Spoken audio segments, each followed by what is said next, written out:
students, this is question from chapter electricity. Derive an expression for equivalent resistance in the following case. Figure given है. Decide which resistances are in series and parallel. Solve for series and then for parallel.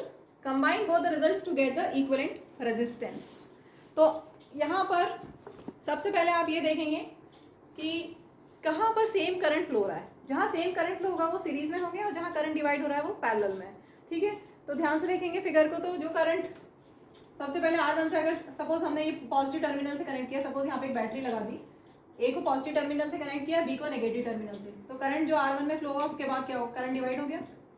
ठीक है, इसके बाद जो current R2 में जाएगा वही same current R3 में जाएगा, और यहाँ से जो करंट R4 में जाएगा वही करंट R5 में जाएगा. That means R2 R3 series में, R2 and R3 are in series. Same ऐसे नीचे वाले R4 R5, R4 and R5 are in series.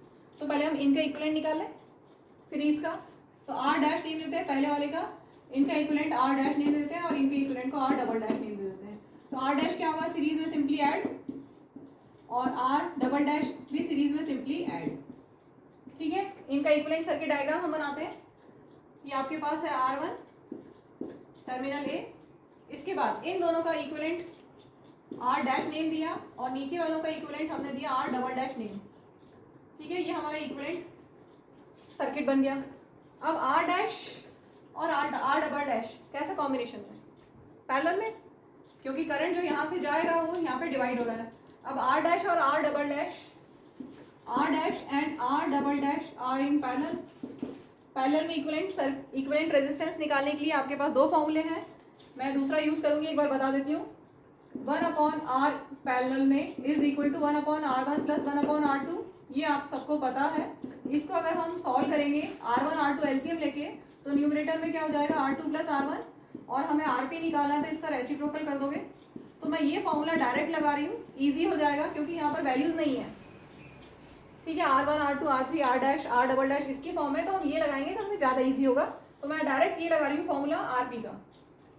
R dash and R double dash are in parallel, तो इनका equivalent R triple dash ले लें. क्या होगा, R dash R double dash upon R dash plus R double dash. ठीक है, clear इतना.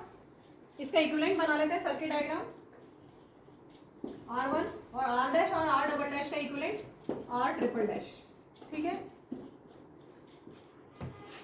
तो R ट्रिपल डैश पहले हम निकाल लें, क्योंकि R डैश और R डबल डैश का हमने अपनी तरफ से लिया है. तो एक्चुअल में क्या था, R डैश की जगह R2 प्लस R3 मल्टीप्लाई में R double dash R4 plus R5 upon में R डैश की जगह R2 प्लस R3 और plus R double dash means R4 plus R5. तो ये R ट्रिपल डैश आ गया. अब ये बताइए कि R1 और R ट्रिपल डैश कैसा कनेक्शन है, सीरीज या parallel. Series, same current flow होगा. ठीक है, तो R1 and R triple dash, R1 and R triple dash are in series. और सीरीज में इक्विवेलेंट कैसे निकालते हो, R इक्विवेलेंट क्या होगा, दोनों को प्लस कर दो बस. सो R1 plus R triple dash की जगह R2 plus R3 into R4 plus R5, values put कर रहे हैं बस, upon R2 plus R3 plus R4 plus R5. ठीक है, तो ये इक्विवेलेंट रेजिस्टेंस आपको मिल गया. दिस इज फाइनल आंसर, ऐसा बुक्स में दिया हुआ है. यहाँ पे करेक्शन कर दें, यहाँ पर था R4 प्लस R5, और कोई मिस्टेक कभी कभी हो जाती है.